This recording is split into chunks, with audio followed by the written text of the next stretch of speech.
بسم اللہ الرحمن الرحیم، السلام علیکم جی۔ اٹھا پاکستان میں آپ کو خوش آمدید کہتے ہیں اور امید کرتے ہیں کہ آپ سب خیریت سے ہوں گے۔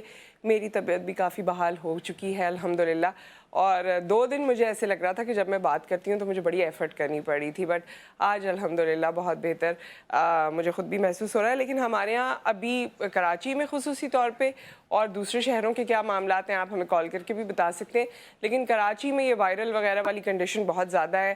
ویسے تو میں کہتی ہوں کہ وقت کے ساتھ ساتھ جتنی بیماریاں ہمارے پاس آ گئی ہیں نا، کبھی ڈینگی ہے تو کبھی کچھ ہے تو کبھی کچھ ہے، اور اب یہ جو وائرلز ہو رہے ہیں یہ بڑے کنفیوزنگ ہیں، اور پوری فیملی کو ہو رہے ہیں۔ کسی ایک کو ہوتے ہیں اور اس کے بعد پوری فیملی کو ہونا شروع ہو جاتے ہیں، کیونکہ کنٹیجیس بھی ہے، نزلہ زکام ہوتا ہے، ایک کے بعد دوسرے کو لگ جاتا ہے۔ آج ہم جس سٹوری سے شروع کر رہے ہیں وہ بہت ہی ریلیونٹ ہے، بہت پرٹیننٹ ہے، اور بہت ہماری جو سائیکالوجی ہے نا، ہیومن سائیکالوجی، اس کے مطابق ہے۔ آپ نے یہ چیز بہت دیکھی ہوگی ہم سب میں، اور اس کو ہم ایک دوسرے کو کبھی کبھی کہتے بھی ہیں کہ یہ ناشکرا پن ہے، یا جو کچھ ہمارے پاس ہے اس سے ہم خوش نہیں ہوتے اور دوسروں کی چیزوں کو امیجن کرتے ہیں اور سوچتے ہیں کہ اس کے پاس جو ہے یا وہ جیسی زندگی گزارا ہے یہ بہت اچھا ہے۔ سو ایک کوا ہوتا ہے، اور وہ ادھر ادھر اڑتا پھرتا ہے جیسے کوے ہوتے ہیں، اور اپنی زندگی کے بارے میں کافی اداس رہتا ہے کہ جی دیکھو میرا کالا رنگ ہے، کوئی مجھ پہ توجہ نہیں دیتا، کھانے کو بھی کبھی مل جاتا ہے کبھی نہیں ملتا، ادھر اڑتا پھرتا رہتا ہوں۔ کتنے اور جانور ہیں جن کو لوگ اتنی محبت کرتے ہیں، اتنا پیار سے رکھتے ہیں، اتنا پسند کرتے ہیں، مجھے کوئی پسند نہیں کرتا۔ اچھا، یہ بات وہ اپنے مختلف جو اس کا حلقہ ہوتا ہے اس میں وہ مختلف یہ باتیں کرتا ہے، تو اس کو کوئی مشورہ دیتا ہے کہ بھائی اگر تمہیں چوائس دی جاتی تو تم کیا بنتے؟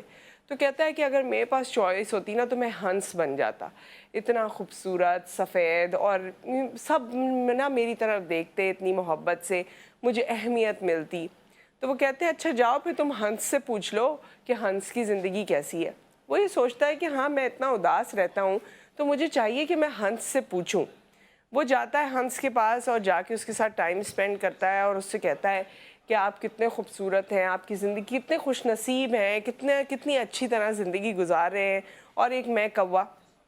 وہ کہتا ہے بھائی کیا ہو گیا، تم تو صحیح ہو، میرا تو یہ حال ہے کہ میں سفید رنگ کا ہوں اور میرے پاس کوئی رنگت ہے نہیں، بس ایک ہی رنگ میرے پاس ہے، کوئی مجھے اپنی زندگی میں رنگ نظر نہیں آتے، بس ایک ہی رنگ ہے۔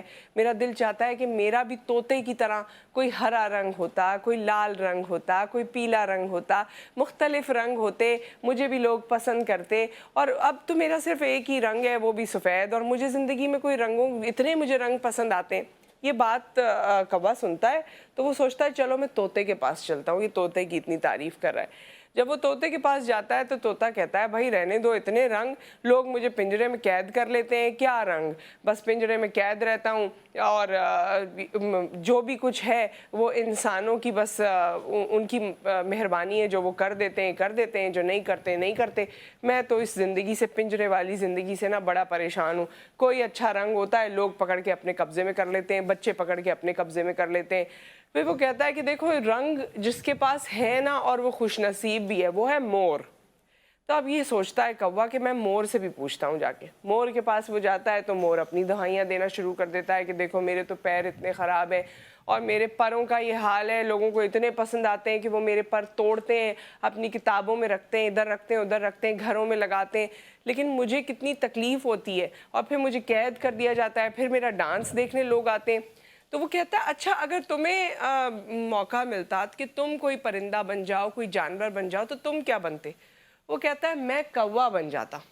اس سے یہ ہوتا کہ میں کوا ہوتا تو میں آزاد ہوتا، نہ مجھے کوئی پنجرے میں ڈالتا، نہ کسی کو مجھے پالنے کی کوئی جستجو ہوتی، نہ مجھے لوگ اس طرح پکڑتے، میں آزاد ہوتا، جہاں اڑنا چاہتا اڑ جاتا، جہاں جانا چاہتا چلا جاتا، میری زندگی مجھے زندگی محسوس ہوتی۔ یہ سننا تھا کہ کوے کو احساس ہوا کہ وہ اپنی زندگی، اپنی خوشحال زندگی کو کیا سمجھ رہا تھا، اور وہ دن اس کوے کا بہت خوشحال دن تھا۔ جب وہ وہاں سے اڑا تو وہ اور کہیں نہیں گیا، بلکہ اس خوشی کو اس نے اپنے اندر محسوس کیا، اس کو اترتا ہوا محسوس کیا، اور اس کے بعد اس کی زندگی بہتر ہو گئی۔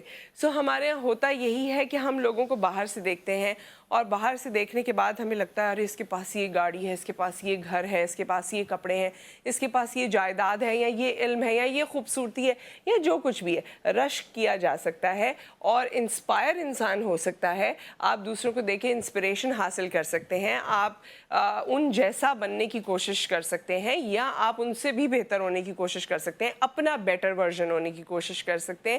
لیکن بالکل لوگوں کو یہ سوچ لینا کہ واہ اس کی زندگی میں تو کوئی غم ہی نہیں ہوگا اور اسی میں بس ختم ہے, ایسی زندگی ہونی چاہیے.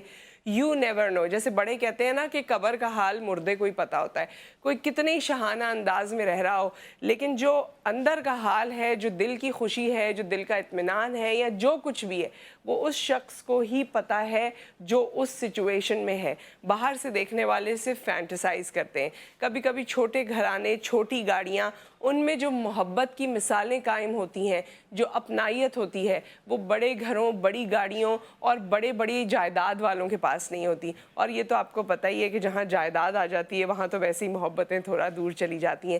سو جو کچھ آپ کے پاس ہے, کنٹینٹمنٹ از دا کی ٹو سکسیس. آپ کو کنٹینٹ فیل کرنا چاہیے, اللہ کا شکر ادا کرنا چاہیے اور اس کو ریجوائز کرنا چاہیے جو آپ کے پاس ہے. ود دیٹ ایک بریک آ گیا, بریک کے بعد واپس آئیں گے تو ایک مہمان ہمارے ساتھ موجود ہوں گے.